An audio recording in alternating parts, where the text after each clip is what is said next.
Nós estamos de volta com o Universo e já já a gente vai colocar aquela matéria que eu prometi lá de Cocal dos Alves, mas a Glenda Monteiro, que está aqui, Moreira, perdão, que está aqui conosco, é geriatra, e a gente tem conversado muito, inclusive no Notícias da Boa, sobre uma nova realidade do Brasil, que é o envelhecimento da população e como é difícil, não é para a população envelhecer, mas para o mundo receber essas pessoas, né, Glenda?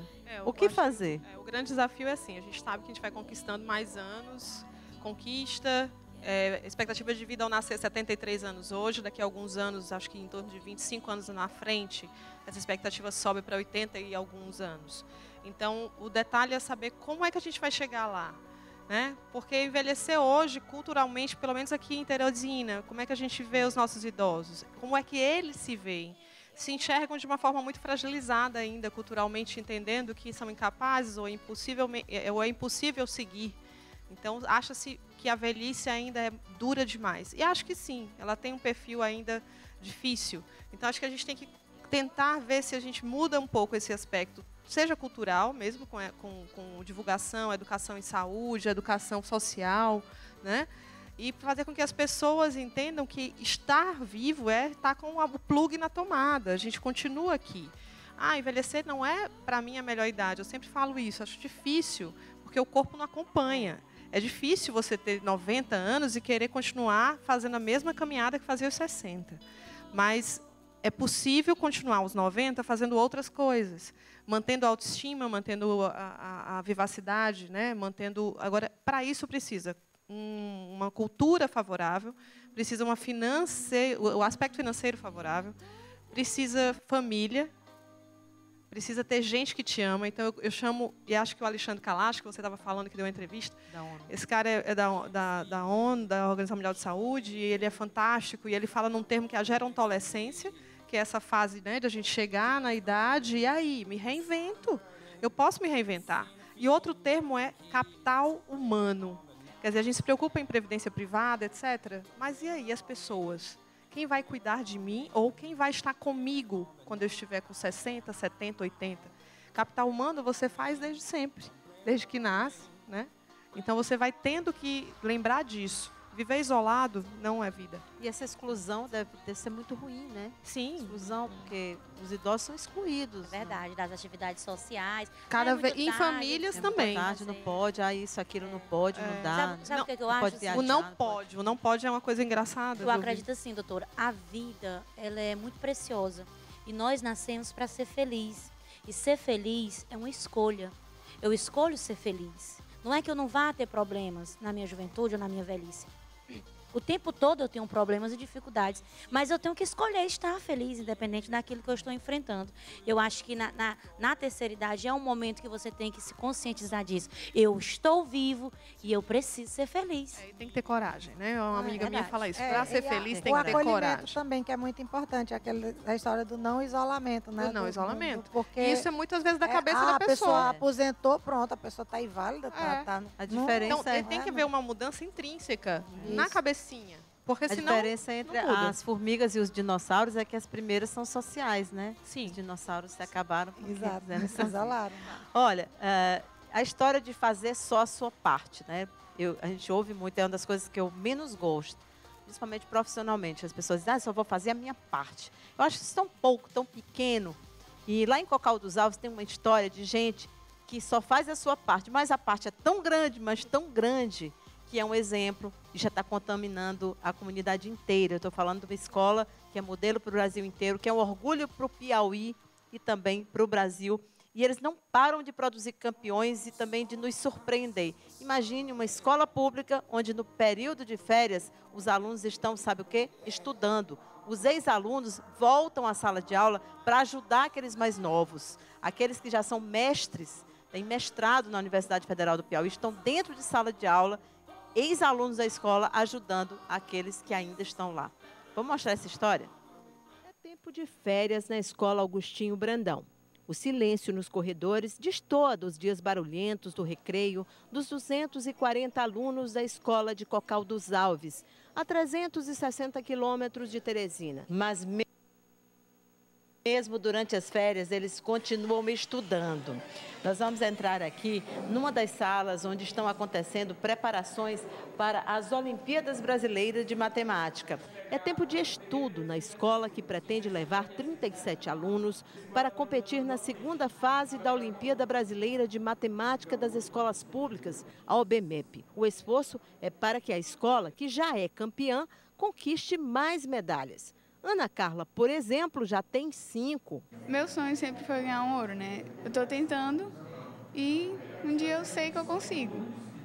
Tá certo, então você vai ser hexa. Sim. Olhinhos atentos, canetas a postos, acompanham os ensinamentos de Jean Carlos. Denominadores novamente, né? São 3. Então essa aqui fica o quê? 3 sobre 3. O filho de lavradores ficou reprovado algumas vezes até descobrir os números e as infinitas combinações que se pode fazer com eles. Hoje, acadêmico de matemática na Universidade Federal do Piauí, Jean fala da virada em sua vida. Posso dizer que as Olimpíadas praticamente é o motivo pelo qual eu estou hoje na universidade. Que eu estava me sentindo como se não fosse capaz de chegar lá.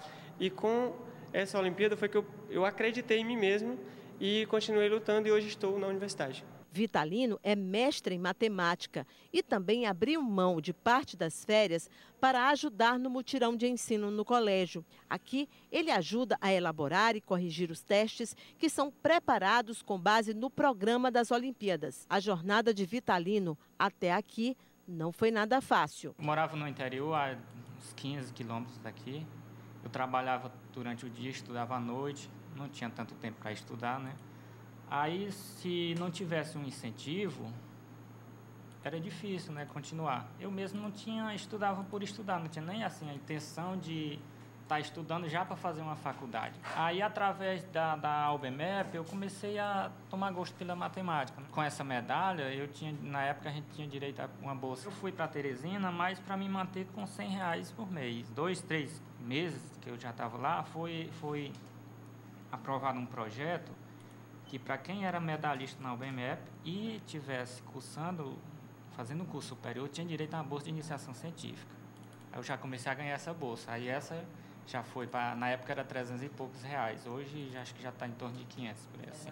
Aí essa melhorou. Já o Raimundo também está de volta ao colégio onde estudou. Agora, como professor aprovado em concurso público. Os alunos, eles precisam de um acompanhamento para a OBMEP, né? A matemática é um pouco diferente do que aquela que a gente vê na escola. Uma matemática mais complicada, que precisa de um treinamento específico. Mesmo na biblioteca e num dia de folga, tem aluno, ou melhor, ex-aluno. Hoje, eles já são universitários. São estudantes da Universidade Federal do Piauí. Você, mesmo estando na faculdade, você ainda guardou a camisa do colégio? É porque eu gosto desse colégio. Me deu muita coisa. Eles foram aprovados no Enem do ano passado e também integram o mutirão para ajudar os mais novos. A conversa com eles revela jovens que receberam ensinamentos que vão muito além dos deveres dos livros didáticos. Ter um bom desenvolvimento nos estudos, você tem que saber conciliar as coisas. Eu particularmente gosto de estudar e não sou muito da diversão, não gosto muito, não frequento festas, porque eu não acho interessante, simplesmente, eu não gosto. Os professores são os mais velhos que nós, eles já viveram essa realidade de não ter estudado, de ver como é uma vida sem estudo, que a maioria dos seus pais trabalharam na roça e que eles viram que não vou para a roça, vou estudar. Conseguiram estudar, hoje são professores aqui, têm uma vida muito melhor do que quem trabalha na roça. E eles fazem questão de segundo, aula por aula, mostrar isso para a gente. Então a gente vem desde pequeno, já com essa mentalidade que é muito melhor estudar e que a vida é muito melhor se a gente focar nos estudos. Alguns amigos de sala de aula, inclusive, né? Eles, rapaz, traz um pouco d'água de Cocal dos Alves para mim. Na água não tem nada, pessoal. É só esforço mesmo, dedicação por parte de cada um e por parte dos professores. Não tem nada com água, não. Se é a água, eu não sei. Mas que por aqui o improvável acontece, acontece. até mesmo encontrar gêmeos, que aos 13 anos são apaixonados por ciências exatas. E, claro, também medalhistas da OBMEP. Gosto de fazer, porque a gente já viu muitos resultados bons na escola, como de outros alunos. Aí a gente pode levar esse incentivo e seguir os ajudos dele também. E o professor é rigoroso? De vez em quando dá em cima. O pai é também o professor que fez desta escola um laboratório de campeões. O mestre não gosta que o sucesso dos seus pupilos seja atribuído somente a ele. Mas é impossível dissociar o trabalho com os resultados obtidos em uma década. Na cerimônia de premiação da OBMEP 2014, o professor piauiense foi homenageado e o Estado destaque na festa por ter obtido o maior número de medalhas. Ao todo, 93, reunindo as escolas participantes do certame. O que nós fazemos é aproveitar bem esse programa que é a OBMEP, que não é só uma prova de múltipla escolha, e 3 meses depois uma prova discursiva. Mas sim, esse período de preparação acaba por dar uma bagagem muito extensa ao menino em matemática. Quando ele vai para o ensino superior, nós somos sempre bem recebidos por professores dele dizendo que são os melhores alunos de suas turmas e, consequentemente, não vão ter dificuldade para entrar nas pós-graduações que eles querem fazer, que pretendem fazer, ou mesmo passar um concurso. Por exemplo, deste programa, como eu já citei, tem ex-aluno nosso que hoje é professor na Universidade Federal, tem ex-aluno nosso que está no doutorado, por exemplo, lá em São Paulo, tem ex-aluno nosso que agora provavelmente vai conseguir entrar no doutorado do Instituto de Matemática Pura e Aplicada, que é de onde saiu aquele brasileiro que recentemente ganhou a medalha Fields. Então, por estes caminhos que já foram trilhados, fica fácil desse menino querer, né? Então, eles sabem que eles podem percorrer tudo isso através desses exemplos e, por isso, nós não temos dificuldades. E um balanço, eu diria que é uma coisa, digamos assim, muito positiva, pelo sucesso que os que por aqui passaram conseguiram conquistar e porque faz com que pensemos que estamos realmente fazendo aquilo que precisa ser feito. Resultados são muitos. Medalhas são muitas, mas na cidade pobre, com pouco mais de 5.500 habitantes e onde a maioria da população vive da lavoura, a grande conquista da equipe liderada pelo professor Amaral é que a busca pelo saber e o desejo de uma vida melhor se fundem com as histórias de superação. E não há melhor história para finalizar essa reportagem do que a dos adoráveis irmãos, que pedalam todos os dias os 7 quilômetros de estrada de chão que separa a casa deles até a escola. Anderson, Jefferson e Márcio são filhos de Ioneide. A mãe, que estudou pouco, mas que tão dedicada, aposta na educação como o maior tesouro para a família.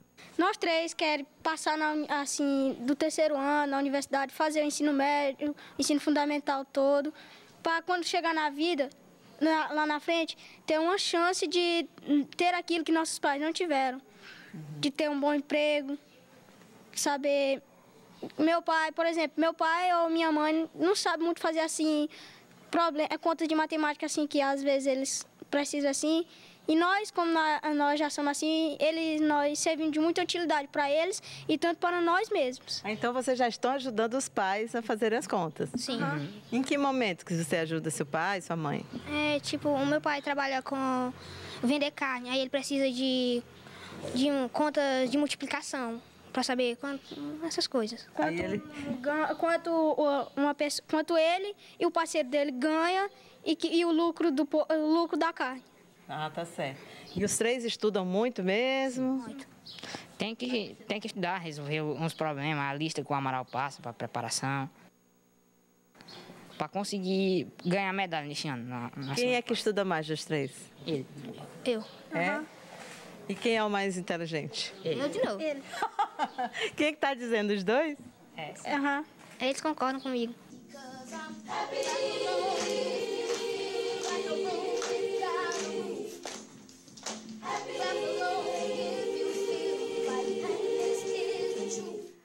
É um belo exemplo lá, a escola Agostinho Brandão. Eles já ganharam, ao todo, todas as escolas foram mais de 90 medalhas. E numa cerimônia que aconteceu no Rio de Janeiro, na semana passada, eles foram homenageados em razão dessas Olimpíadas. A gente está chegando quase ao final aqui do nosso programa, mas ainda dá tempo da gente deixar uma mensagem aqui sobre isso que a gente viu agora há pouco, da superação, que eu acho que a gente termina o programa do jeito que a gente começou, falando de não se deixar ouvir, né? Porque eu acho que o que eles ouvem lá em Cocal dos Alves é isso: não, você vai ser lavrador, ou como diz o governador, eu só era para ser vaqueiro, mas não ouvi, fui ser governador. Então, tanta gente que vence na vida porque não ouviu aquela voz que diz, não, você não pode fazer diferente, né? Eu acabo lembrando muito de minha história pessoal e acho que cada um vai lembrar de suas coisas, né? A gente, da criança que a gente foi, do adolescente que a gente foi, e eu acabei de lembrar que eu acho que eu não ouvi muita coisa, porque eu não vim de lugar nenhum. Eu tinha uma família muito simples também, não tanto quanto eles, mas eu fiz tudo e consegui minha vaga de uma federal, consegui chegar e ser a única médica de uma família que nunca teve essa história. Então, isso é legal também. Agora, eu acho que eu nunca ouvi umas coisas. Eu acho que realmente é uma capacidade de abstrair, que aí eu não sei dizer se isso é hereditário, genético ou uma defesa que a gente cria. Mas fica a mensagem, né, gente? Eu acho que a gente precisa acreditar, ir para frente. Sonho é bom. Quando você tem um sonho, bote ele lá em cima mesmo, porque, no mínimo, você chega perto dele e aí a gente consegue. É verdade. A história do acreditar mesmo é o desafio, como eu costumo dizer. Eu tiro muito, como a Glenda falou, na época que foi para eu entrar na Polícia Militar, que ninguém queria. Meus pais não queriam, minha família não queria. Era a primeira turma de mulher na Polícia Militar do Piauí, então era assim, um ambiente extremamente machista, né? Um ambiente masculinizado, totalmente masculinizado. E foi o desafio. Eu vou e vou. E hoje a gente chega aqui, olha para trás assim e vê, eu fui. Foi o desafio, a gente foi para frente, conseguiu, mostrou que é capaz. E isso é que satisfaz, fazer realmente, fazer e se sentir feliz. Eu gostei muito do que a Nayana falou. O importante é a gente se sentir feliz. Verdade. Eu hoje estar na televisão para mim é uma bênção de Deus. Ter meu trabalho visto por todo o estado, o carinho das pessoas que, como você, Cíntia, viram meu comercial na TV, na minha cidade, as pessoas falam as falas, isso me emociona, porque até algum tempo atrás isso era impossível. Para alguns, mas para mim eu sempre tive a convicção. Há muito tempo atrás, acho que uns 4 anos, eu conversando com uma pessoa que trabalhava comigo em uma repartição pública, o vigilante, eu disse para ele assistia a televisão, um programa da TV Meu Norte, eu falei, um dia eu vou passar aí. Vocês sabiam que um dia eu vou passar na televisão? E quem está me assistindo agora sabe que eu disse isso muitas vezes. E hoje eu voltei lá e eu disse para ele, você me viu na TV? Ele disse, vi. Eu não disse para você que eu ia passar lá? Isso também não é só uma coisa motivada de qualquer maneira. Fé, foco, fé em Deus e seguir. Tá certo. E gastar muito os tamancos, né? Gastar os tamancos. Gastar os tamancos. Bom, a gente vai... Obrigada a vocês, tá? Glenda, Júlia e Nayana. E a gente encerra, claro, ao som da Bela Dona, a banda que esteve conosco aqui desde o início do nosso programa. Para vocês, uma excelente tarde. Amanhã a gente tem um horário de reprise às 4h30. E você também pode nos acompanhar na nossa página no Facebook, página do Programa Universo. Bom dia, boa tarde, bom final de semana e até a próxima. Queria aproveitar também o espaço aqui para convidar, hoje à noite, a Banda Bela Dona vai estar no Quintal do Rock fazendo uma festa lá para todo mundo. Cíntia, convidada também desde já, todas. Banda Miami Vice, Bela Dona e Serial Love, a partir das 10 horas no Quintal do Rock, hoje à noite. Yes, sometimes I go out by myself and I look across the water and I think all the things in my to do, and in my head I paint a picture. Since I come home, well, my body's been a mess, and I miss your ginger hair and the way you lie get your dress. Won't you come on over? Stop making a fool out of me. So why won't you come on over, Valerie? Valerie, Valerie, Valerie. Or did you ever go to jail? Put your house off to sale. Did you get a good lawyer? I hope you didn't catch a tan. Hope you find